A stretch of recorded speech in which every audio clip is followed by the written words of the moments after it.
Wassail, beautiful people. That was very soft. So, I'm just going to dive straight into cards. There's been so many things, and I'm not. There's been so many things coming through. Wisps and thoughts. Really big thing is stones. Standing stones, menhirs, cromlechs, all that jazz. Like I'm being called by the stone people.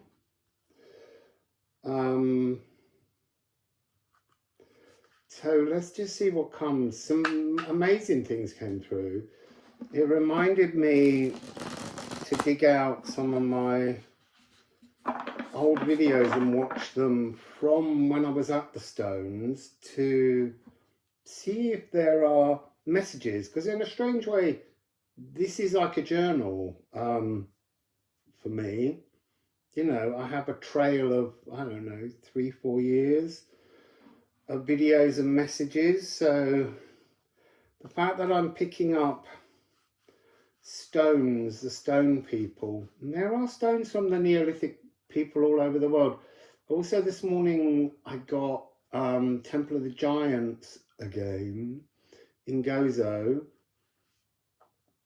Stone people. Then there's that Minatabi place realm. There's something there to do with stones, being a stone. I've been seeing a place I went to in Portugal where it was by a river and there was a kind of rock that looked as though it had melted and then stuck. But as I stared at it, it was like, look at me, I'm moving. It doesn't matter, I don't need to be molten, I'm moving, but it's imperceptible. Maybe that's part of the theme. Anyway, let's get going. Let's see what we have. I trust you're all good. Seriously, that flare. Oh.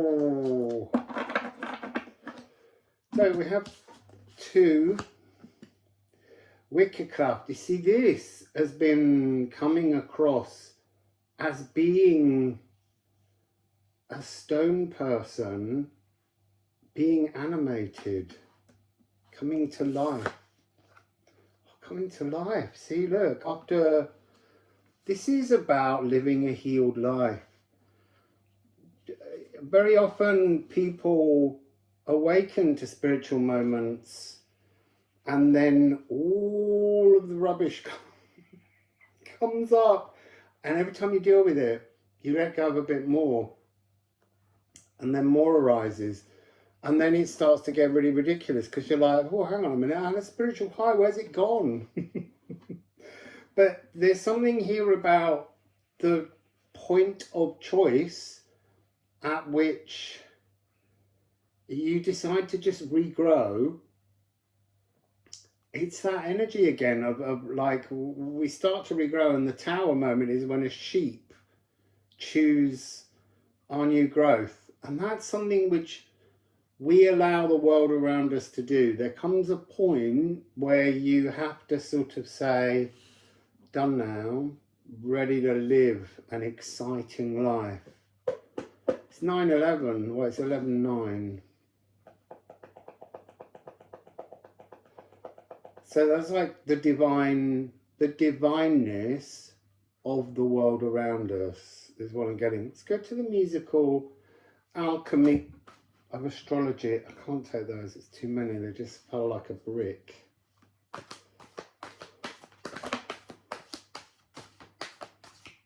And again, we have 2. I'm going to put them down there. I'm so warm today. It's not warm. I feel like I've got heat inside me. It's a solar flare.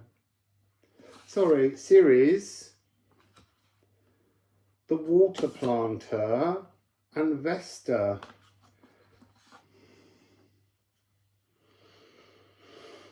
So I've got water, earth and fire, missing air, but there's a lot of sacral energy. These are both sacral energies. The eternal flame of the soul, there's something within that. Let me give you a D. So just focus on a D. Yeah, no, just focus on a D, sorry.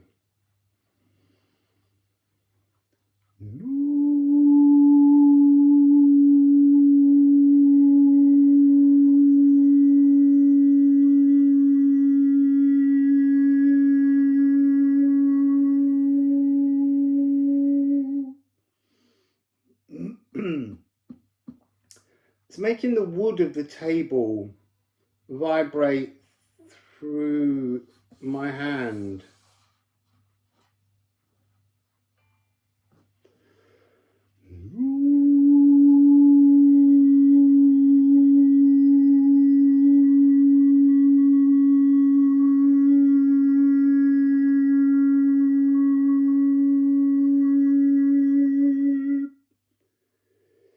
And I'm seeing milky white streams coming from my mouth. I am flattening, just so that you understand, I'm flattening, I'm singing a note and then I'm waiting to the point where it tunes into my molecules so that when you put your headphones on, it will do the same to you. So it's and then coming down into the body.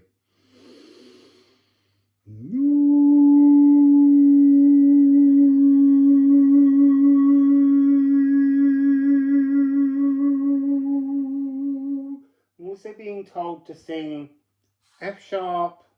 Ceres has a very deep connection with Taurus and Virgo. So Taurus is F sharp of the higher heart, and Virgo, because it's ruled by Venus, and then Virgo is G sharp. Sorry, Anne.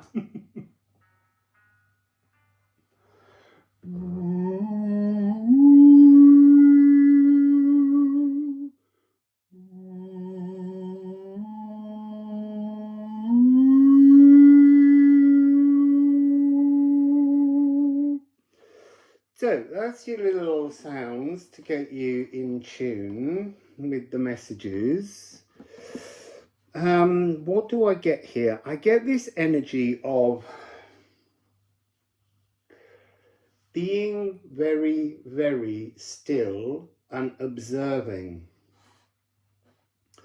It's almost so being very still, being a menhir, being a rock. And that's interesting because then you have this. And so the quiz question is, if you are a rock, because we're about to absorb water and fire through observation, you have no roots like a tree would. So how do you follow the energy of Björk, which is to move down your root after having been burned in a fire, in a forest fire, and send up new growth? So you're planting water. I feel as though I want to kind of say that, yeah, we go past the analogy of the forest fire that's cleared to make space for new growth. You are a menhir. Imagine you are a menhir. You are in a stone pod. That has something to do with an exercise you will remember having done on this Minatabi realm. It's not its real name, it's just a label we're being given to understand it. So you are the rock, and somehow, oh, that's interesting. Well, I'm not going to say yet. Let's see if that stays in my mind. You're in a marsh. So what's beginning to happen, first of all, is that water, a pond, a lake is forming. So your earth, you're the element of rock, you're the element of stillness, you're the element of resources. That's the word. You are the resources. You are the pool of resources. And so you're being asked to think about drawing in your own time, the beauty of the element of water, fluidity. There couldn't be something more in contrast with your static rock pod through which you're witnessing a world moving around you. Everything's moving around you, and you are a rock person. You are stationary, but you are magic because you are Wickercraft. You're inside this darkness, and you're witnessing. I don't think with your eyes. I think this is, again, we're going back to that energy that came up with the eclipse. This notion of closing your eyes or going into the dark and sitting with your eyes open and seeing what you can sense, taste, smell, because messages that come through spirit can come through any of your senses. And at the moment, there's a sense of being still, but allowing yourself to understand fluidity, so that almost the energy of water is rising and is separating all of the atoms that make the rock, the solid mound, the weight, the heaviness, and you're putting water between them. And then, oh, you see, that's interesting. So, and then when you have done some meditations or some mindfulness exercises, or just being still and philosophizing, then feel the warmth of the sun drying the field in which you stand, pulling your emotions towards the surface of the rock. And it has this energy of background pink noise. Background pink noise is a very soothing, gentle, fluid, static. That's the air. That's the sound in the air. You've got all four elements here. So I am growing. This is a sacred female fertility rite. So you are rock, and yet you are in receivership of other elemental frequencies. So I am growing, I am eternal.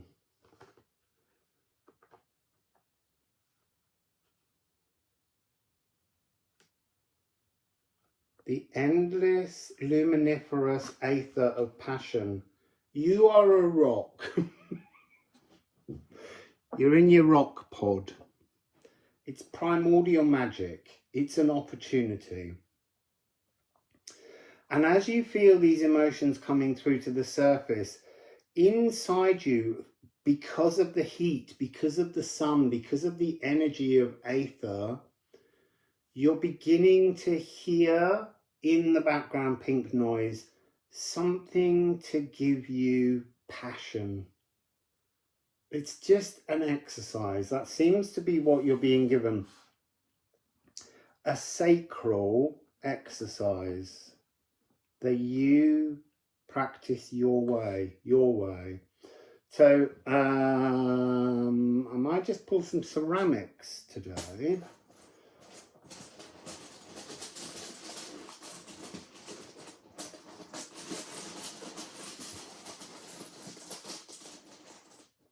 So I have three.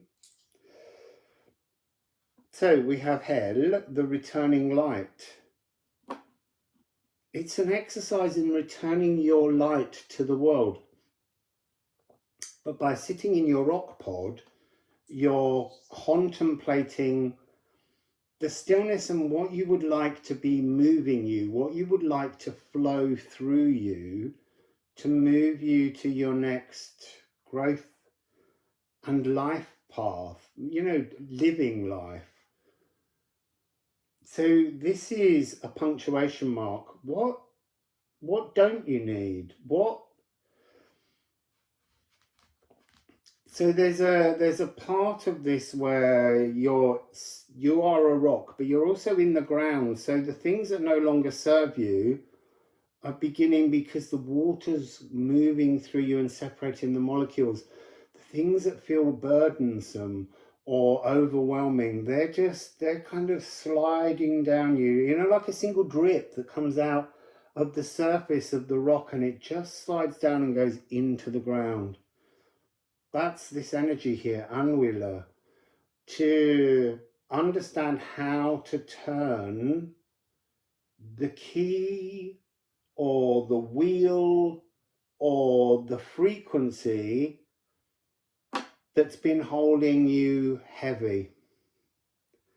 Oh.